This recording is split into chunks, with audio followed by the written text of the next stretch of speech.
Güller açılır, bülbüller ötür.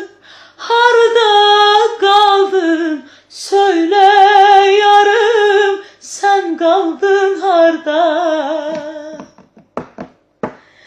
Deyirlər məndən üz döndərmisən, mən bu sözlərə inanmaram, inanmaram. Özgə birinə könül vermisən, mən bu sözlərə inanmaram, inanmaram. O gözlerden,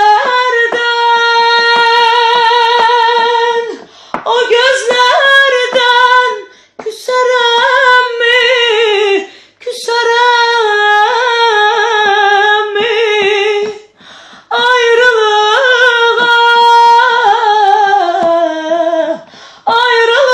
ayrılığa dözərəm mi, dözərəm mi? Yarın həsrətinə dözərəm hər an, durub yollarında gözlərəm hər an.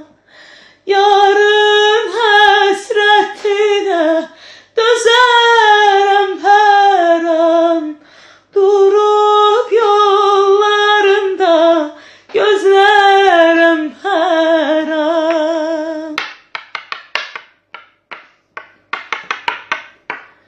Lalelik düzdə, cığırda bizdə, boşa gəzib yığardıq biz bənövşələ.